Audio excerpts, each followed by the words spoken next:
जय हिंद दोस्तों।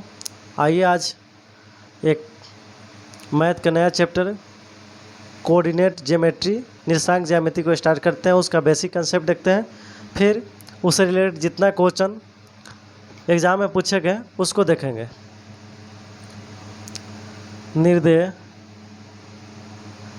निर्देशांक ज्यामिति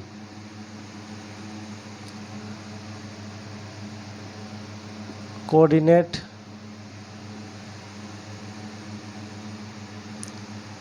ज्योमेट्री, ये क्या होता है इसके बारे में आइए देखते हैं। कोऑर्डिनेट यानी निर्देशांक ज्यामिति को और भी नियामक ज्यामिति के भी नाम से इसको जाना जाता है। विश्लेषक ज्यामिति भी इसको बोला जाता है।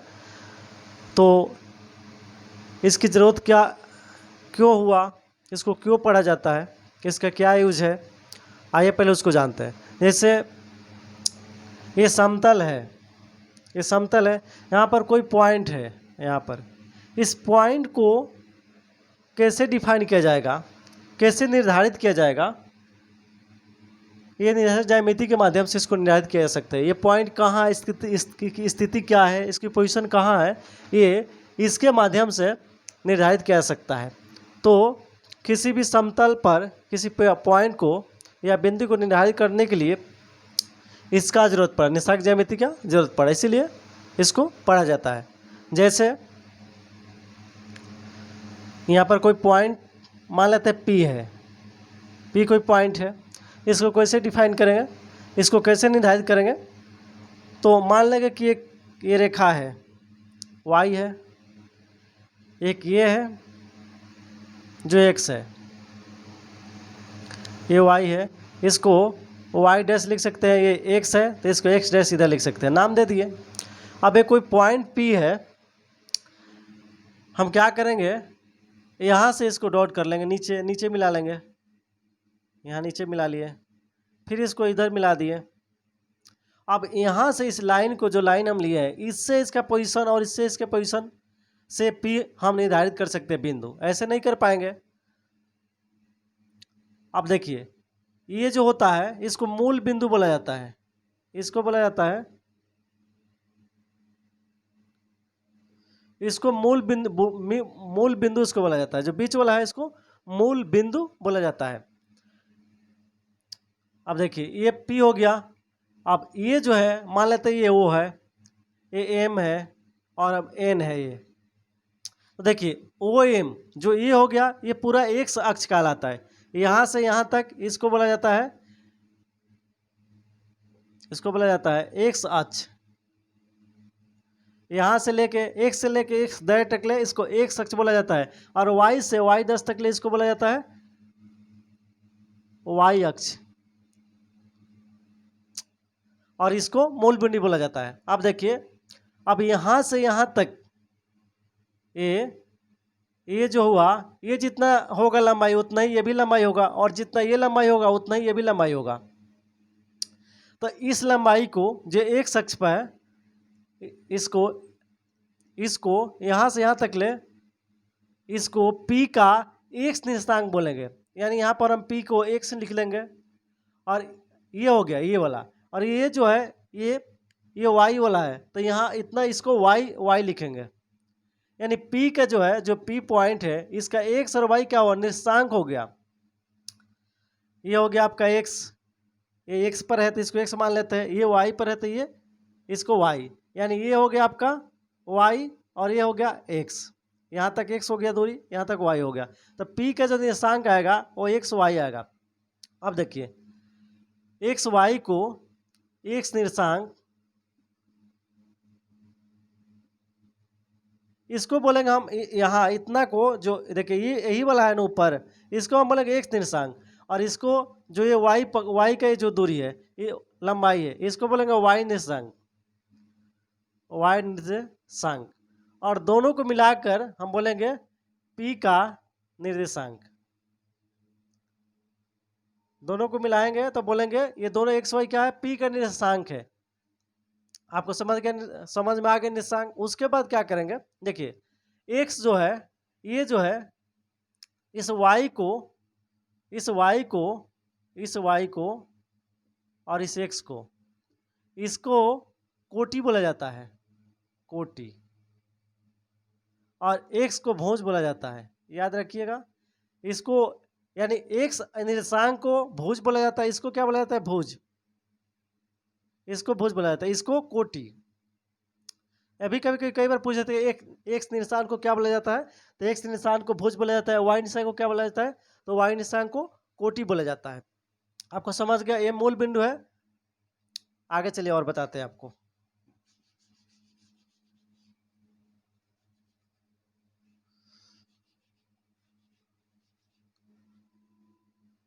आप देखिए इसमें क्या होता है।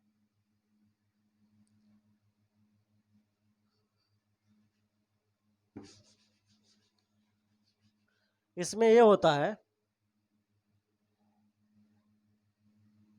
ये हो गया आपका y और ये हो गया x, x x dash y y dash, ये मूल बिंदु बोलते हैं। अब देखिए इसमें क्या होता है, इसमें चार,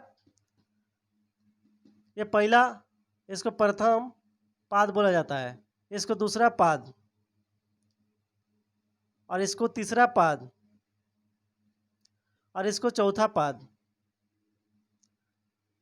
इसमें चार पाद होते हैं। अब देखिए इसमें जो आएगा, अब देखिए इसको कैसे लिखते हैं, ये जीरो है, ये मूल बिंदु है। यहाँ पर एक्स और वाई दोनों के निर्देशांक जीरो होते हैं।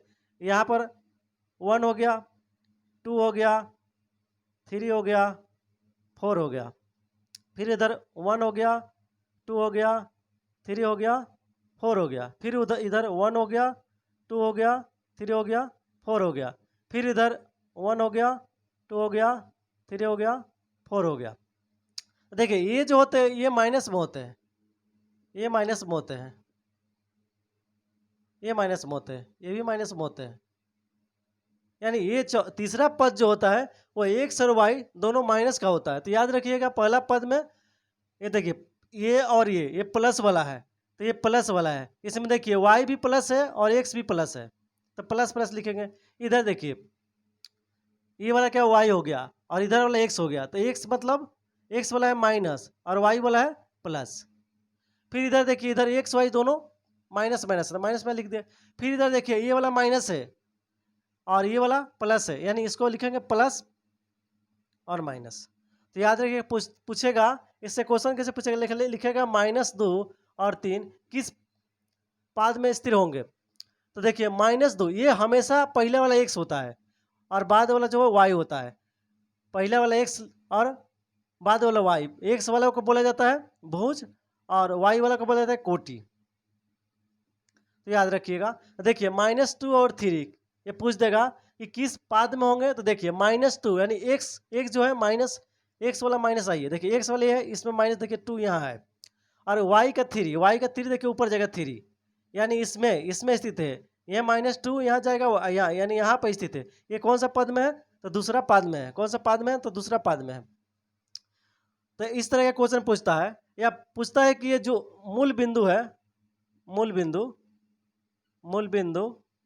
इस मूल बिंदु का निर्देशांक पूछता है होता है। तो याद रखिएगा मूल बिंदु का निर्देशांक जो होता है वो हमेशा 0 0 होता है, यानी x बराबर 0 होगा और y भी बराबर 0 होगा, यानी x का निर्देशांक भी 0 होगा और y का निर्देशांक भी 0 होगा। आप याद रखिएगा इसको। चलिए आगे और कुछ देखते हैं। और क्वेश्चन पूछता है,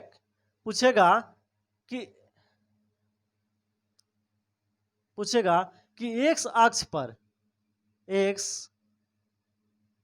पर y होता है, तो y हमेशा याद रखिएगा 0 होता है। बताते हैं कैसे होता है। और दूसरा क्वेश्चन पूछता है कि y अक्ष पर x होता है, तो x 0 होता है। याद रखिएगा x अक्ष पर y 0 होता है और y अक्ष पर x 0 होता है। ये याद रखिए कैसे होता है। देखिए ये x अक्ष है, इस x पर चलिए यहाँ पर एक पॉइंट ले लिए, तो यहाँ पता है x 2 हो गया और y क्या हो गया, y इधर आइएगा, y वाला ये वाला है तो ये 0 हो गया। उसी तरह अगर 1 लेते हैं तो x का 1 हो गया और y का क्या हो गया, तो 0 होगा। तो पूरे x अक्ष पर y जो होगा 0 होगा, x अक्ष पर y 0 होगा। उसी तरह वाई एक्स पर एक जीरो होगा। देखिए वाई एक्स पर मान लीजिए कि यहाँ पर -2 ले लिए, वाई का मान हम ले लिए -2, तो एक्स का क्या होगा, देखिए वाई का ये ले लिए तो एक्स वाला ये है ना, तो यहाँ से यहाँ मिलेगा, यहाँ से यही मिलेगा ना, तो ये जीरो है, जीरो हो जाएगा। उसी तरह एक्स पे अगर मानते हैं, एक्स पर कोई अगर 4 है, एक्स पर ये 4 है, तो वाई पर क्या होगा, वाई के निशान क्या होगा, तो वाई के निशान जो होगा एक्स का अगर 4 है ये, तो वाई के इधर आएंगे, वाई पे मिलेंगे तो जीरो पे मिलेगा, तो यानी जीरो हो जाएगा। तो ये दोनों आप याद रखिएगा। और मूल बिंदु का निशान 0 0 होता नहीं, यहाँ पर एक्स भी 0 होता है, एक्स भी 0 होता है और वाई भी 0 होता है। नहीं, एक्स का निशान 0 होता है, वाई का निशान भी 0 होता है, बराबर का मतलब निर्देशांक। चलिए आगे और देखते हैं। चलिए क्वेश्चन को देखते हैं। दिया हुआ है कि 0 4 किस अक्ष पर है, एक्स अक्ष पर, वाई अक्ष पर, मूल बिंदु पर, नन ऑफ दीज, इनमें से कोई नहीं। तो देखिए 0 4 कह रहा है, तो यही हुआ ना, एक्स हो गया, एक्स डैश हो गया, ये वाई हो गया, ये वाई डैश हो गया। यहाँ से देखिए कह रहे कि 0 0 0 4 दिया हुआ है, पूछ रहे किस अक्ष पर है, तो 0 ये हो जाएगा एक्स और ये होगा वाई, तो एक्स जीरो यही है, और y4 मतलब प्लस वाला है। देखिए इधर प्लस वाला किधर होता है, इधर में होता है, तो 1 2 3 4 यहाँ पर आएगा, यानी 0 4 ये पॉइंट जो है यहाँ से यहाँ मिलेगा, यहाँ पर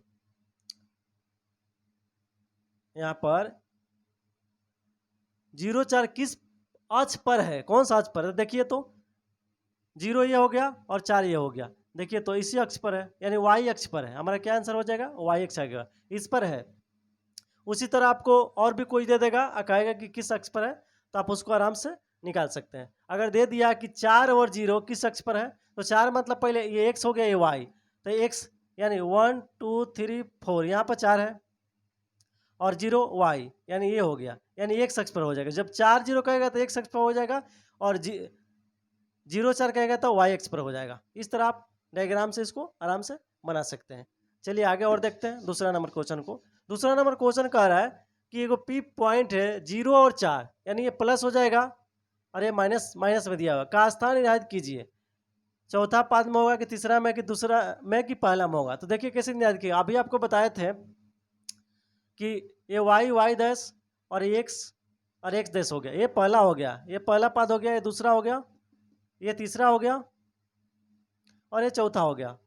अब आपको पता है इसमें प्लस प्लस होता है, इसमें प्लस प्लस होता है, और इसमें प्लस माइनस होता है, इसमें माइनस माइनस होता है, इसमें प्लस माइनस होता है।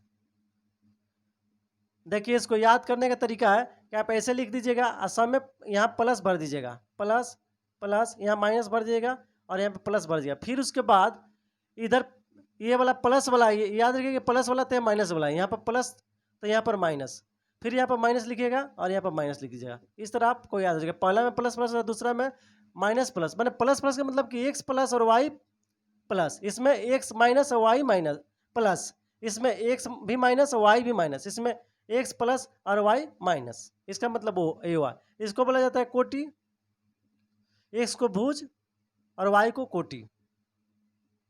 तो देखिए 0 और -4 कह रहा है, तो 0 और -4 किस में आएगा, 0 मतलब 0 और -4 करते हैं, ये एक्स हो गया और ये वाई हो गया। तो देखिए ऐसे भी एक्स का प्लस, ये यानी प्लस माइनस हो गया ही ना, तो प्लस माइनस कहाँ है, प्लस माइनस चौथा में, यानी चौथा पद में हो जाएगा, ये हमारा आंसर हो जाएगा। चलिए कुछ ऐसा क्वेश्चन लेते हैं जो रेलवे के एग्जाम में पूछे गए हैं। आइए एक दो फार्मूला देख लेते हैं, फिर क्वेश्चन लेते हैं। देता है कि मान लीजिए कि ए और बी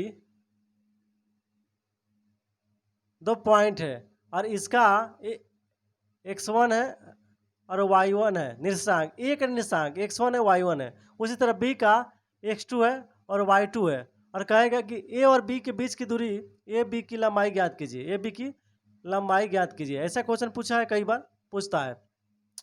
इस तरह पूछेगा कि ए और बी दो पॉइंट है, इसका ए का निर्देशांक x1 और y1 है, बी का x2 y2 है, तो ए बी की लंबाई ज्ञात कीजिए। तो कैसे लंबाई ज्ञात करेंगे, क्या करेंगे, देखिए पहले रूट चढ़ाएंगे, फिर x1 में से x2 घटा लेंगे, x1 माइनस x2 दोनों घटा के स्क्वायर कर देंगे, फिर प्लस कर लेंगे, फिर y में से y घटा लेंगे, यानी y1 में से y2 घटा लेंगे, फिर स्क्वायर कर देंगे। इस तरह पूछेगा। जैसे क्या करेगा, कहेगा कि मूल बिंदु से जैसे दे देगा, ऐसे दे देगा, और कहेगा कि यहाँ से मूल बिंदु से एक पॉइंट P है, इसका अगर x और y है निर्देशांक और मूल बिंदु A है, तो कहेगा कि इसका दूरी ज्ञात कीजिए, O और P की दूरी ज्ञात कीजिए। O और P की दूरी या लंबाई,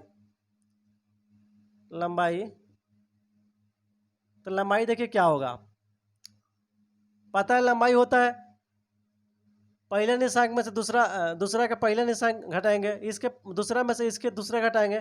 देखिए ये मूल बिंदु का निशांक जो होता है वो 0 0 होता है, यानी x भी 0 होता है और y भी 0 होता है। तो हम क्या करेंगे, 0 में से x घटा लेंगे, स्क्वायर कर देंगे, अब प्लस 0 में से y घटा लेंगे और स्क्वायर कर देंगे, तो हमारा क्या आ जाएगा, यानी x square plus y square. तो पूछेगा कि मूल बिंदु से किसी पॉइंट का दूरी ज्ञात कीजिए, तो ये फॉर्मूला लगाइएगा, x square plus y under root, ये फॉर्मूला लगाइएगा। मूल बिंदु से दूरी पूछेगा तब, यानी बीच सेंटर से पूछेगा, यहाँ से पूछेगा तब।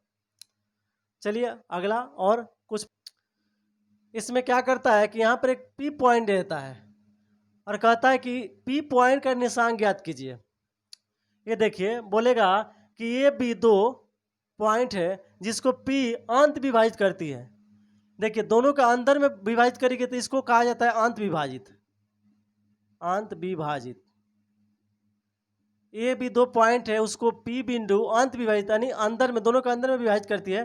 तो कहेगा अगर मान लीजिए कि एम और एन है, ये पार्ट जो है एन पार्ट है और एम पार्ट, ये दे देगा कि 2 है और 2:3 है, को कहेगा कि ये भी दो पॉइंट है, इसको पी बिंदु 2:3 में यानी एम अनुपात एन में विभाजित करती है। तो पी का निशान ज्ञात कीजिए, तो कैसे ज्ञात करेंगे, अंत विभाजित कहेगा तो देखिए क्या करेंगे, तो पी का निर्देशांक हमारा हो जाएगा, यानी इसका x कितना होगा और y कितना होगा। यही किसी भी पॉइंट का दो होता है, एक x होता है, y होता है, दोनों को मिला के p का निर्देशांक बोला जाता है। तो देखिए कैसे करेंगे, क्या करेंगे, इससे इसमें गुणा करेंगे, यानी m x2 प्लस फिर n में इससे गुणा करेंगे पहला वाला से, यानी n x1 बटा m और n जो अनुपात लगेगा उसको जोड़ देंगे, ये हो जाएगा। फिर क्या करेंगे, y अगर ज्ञात करना होगा तो फिर m में दूसरा से गुणा करेंगे, यानी m y2 प्लस फिर n में ये दूसरा से गुणा करेंगे, ये पहले का दूसरा से गुणा करेंगे, यानी n y1 बटा m प्लस n, ये हो गया।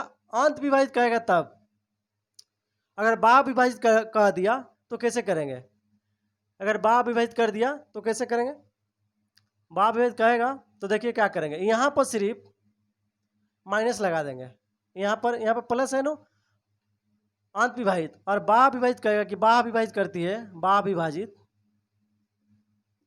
तो क्या करेंगे, तब क्या करेंगे, एक हमारा हो जाएगा M x2 minus N x1 बटा एम माइनस एन हो जाएगा। इसी तरह y जो होगा, y हो जाएगा हमारा M y2 minus N y1 बटा एम माइनस एन, सिर्फ माइनस हो जाएगा। अंत विभाजित करेगा अंदर में तो प्लस रहेगा, और बाह विभाजित करेगा तो सिर्फ यहाँ माइनस हो जाएगा। इस तरह हम दोनों फार्मूला को आराम से याद कर सकते हैं। चलिए आगे क्वेश्चन देखते हैं। एक और फार्मूला जहाँ से क्वेश्चन बनता है और पूछता है, ये त्रिभुज है, ए है, बी है, सी है, इसका निर्देशांक x1 y1 दिया हुआ है, मान लेते हैं इसका x2 है, इसका y2 है और इसका x3 है और इसका y3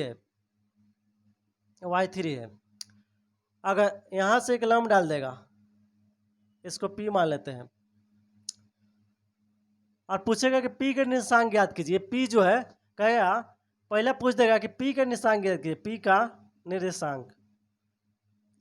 तो क्या करेंगे हम, यानी इसका x ज्ञात करना होगा तो ये दोनों को जोड़ लेंगे, यानी x2 प्लस x3 बटा 2 कर लेंगे। उसी तरह y में y यहाँ पर y2 है, y2 प्लस y3 बटा 2 कर लेंगे, यानी ये पहला दोनों जोड़ के 2 से भाग कर देंगे तो x निकल जाएगा, y दोनों जोड़ के 2 से भाग करेंगे तो y निकल जाएगा। उसी में यहाँ एक दे देगा g, जो क्या होता है, केंद्रक होता है, और कहेगा कि दूसरा नंबर पूछेगा कि त्रिभुज के केंद्रक केंद्रक का निर्देशांक ज्ञात कीजिए। तब क्या करेंगे, तब x बराबर हो जाएगा, तब तीनों को जोड़ेंगे x1 x2 x3, यानी x1 plus x2 plus x3 बटा 3 हो जाएगा। उसी तरह y बराबर हो जाएगा y1 plus y2 plus y3 बटा 3 हो जाएगा। इस तरह आराम से इसको हम निकाल देंगे। पी का भी निकालना आगे आपको, पी का कहेगा, पी का निशांक पूछ देगा तो ये दोनों जोड़ देंगे और दूसरा भाग कर देंगे, ये दोनों जोड़ देंगे दूसरा भाग कर देंगे, एक्स निकल जाएगा, एक बार वाई निकलेगा। अगर इसका पूछेगा तो क्या करेंगे, एक दो तीनों को जोड़ के 3 से भाग कर देंगे। अगर 4 को देगा तो चारों को जोड़ के 4 से भाग कर देंगे। इस तरह आराम से कोई भी क्वेश्चन को हम बना सकते हैं।